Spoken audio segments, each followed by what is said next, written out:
Police are on alert in the city after a standoff with angry construction workers involved in a violent protest over mandatory vaccination on building sites.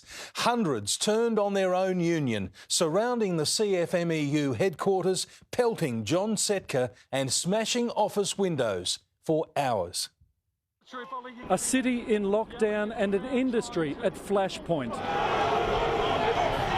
as a tradie war erupts outside the CFMEU's Elizabeth Street headquarters.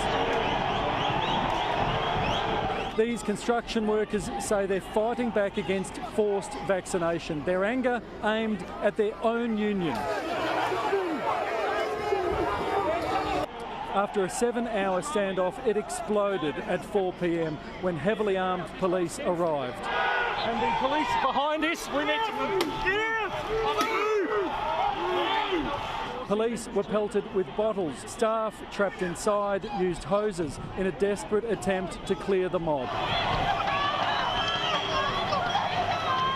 Furious workers descended on their union around 9 this morning to vent over a looming deadline. If they don't have at least one vaccine dose or a booking to get one, they can't work.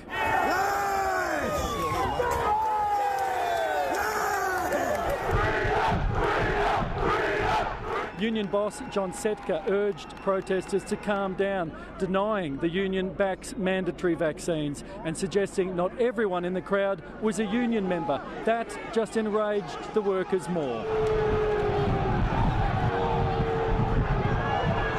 Half these people, if they were out of work for a week, they'd be crawling back on their hands and knees for a job. They haven't made any sacrifices at all, and they're not really unionists. They're just the scum of the earth as far as I'm concerned.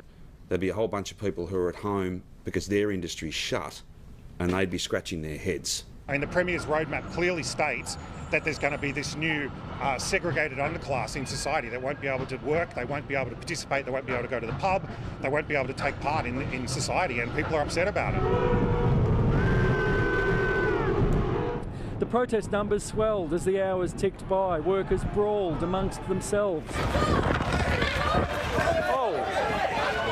CFMEU windows were smashed, glass was kicked in, police standing face to face with builders, bringing city traffic to a standstill. Items are being thrown towards the police, so we're just going to stick back and... I need you out of here. Okay, we're in our way. I need you out of our way. Yeah, please. Go this side. Well, hurry up. Out of our way. But the Premier is standing by his vaccine ultimatum. Industry would have to operate under different settings, and no doubt I would get advice that it had to be closed. I wouldn't want to do that. A high-vis anti-vax show of force as the construction industry faces a COVID crisis. And Paul Dowsley joins us now. Paul, urgent talks are underway with the immediate future of the construction industry under threat. Mitch, they are happening right now in the highest levels of government, and it's a real consideration by them for a full shutdown of the construction industry, and it could happen soon. We understand we could hear about this as early as the next few hours. There are still some protesters on Elizabeth Street. A flare was let off down there about 15 minutes ago. Around the same time, briefly, we saw John Setka show his head and his face came out to inspect the damage at the front of his union building. There are now some of his allies here to install wooden placards across the front to protect the shattered front of the union building. Mitch. Paul Dowsley in the city, thank you.